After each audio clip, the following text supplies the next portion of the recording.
So for today's video mga ka-alright ay gawa tayo ulit ng panibagong cake design. Pero syempre paano nga ba mabubuo yung isang cake? Dapat ay umpisan mo muna sa pag-i-stack, sa pagka-crumb coat, paglalagay ng mga filling o di kaya ay ginatawag na palaman pampasarap. At mas lalong magiging masarap kapag ang ginawa mong palaman ay chukumus, lagyan mo yung icing ng tinunaw na chocolate na gamit mo ay berries o kung bahala kung ano gusto mga chocolate basta tinunaw.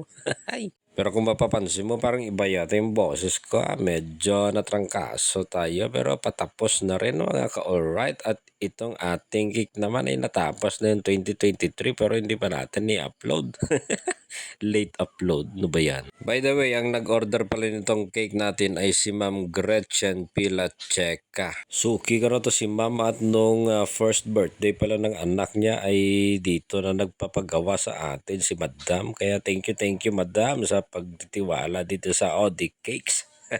At meron ngang isinend sa atin na design si Madam at gayahin ko lang daw pero iibahin ko lang daw yung kulay sa pinaka-icing niya mga ka-alright. At ito ngayong kanyang pinaka-sample design na pinapagaya sa atin. No? Tingnan nyo kung magagaya ba natin. Kung hindi natin magagaya edi look alike na lang At sa pinaka-design ng kanyang cake ay hindi siya totally na magiging makinis kung malinis kasi nga dadaanan pa yan ng mga dump truck at kung ano-ano pa mga pison dyan. Tapos ang kulay dyan sa second at saka sa pinaka-bottom ay igagaya ko lang daw sa pinaka-color ng kanilang team mga ka-alright. At alam nyo ba nga bang ginaubra ko na medyo napapaisip ako kung paano yung magiging diskarte ko dyan. Medyo nahihirapan ako kaya lang medyo naisip ko na meron pala ako dyan na flexible scraper. Yan yung ginamit ko. Meron akong iba-ibang sizes na mga flexible o transparent scraper. Yan yung ginamit ko dyan no. At kung wala naman kayong ganyan na flexible or transparent scraper, pwede namang card yung gamitin nyo. Kaya iba ginagamit dyan baraha. Gugupitin mo lang para magkasya lang dyan sa pinaka-layer ng ating pinaka-icing. At dahil sa medyo okay na ako sa pinaka-looks ng ating cake, ay sinimulan ko na yung paglalagay ng ating mga printed topper at ng toy topper na binili natin yan sa city mga ka-alright.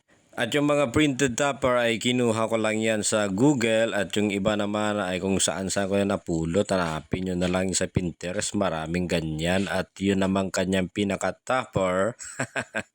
Naglagay tayo dyan ng Happy 3rd Birthday Marcos. At ang cake drum pala na ginamit ko dyan ay 12 inches. At ang frosting naman na ginamit natin, alam nyo na yon, yan ay Whippet Bakersfield na talaga naman pang balakasan. At nagdagdag din ako dyan ng iba-iba pang mga details para sa kagandahan ng ating cake. At meron pa yan na 12 cupcakes. Alright, but tayo dyan.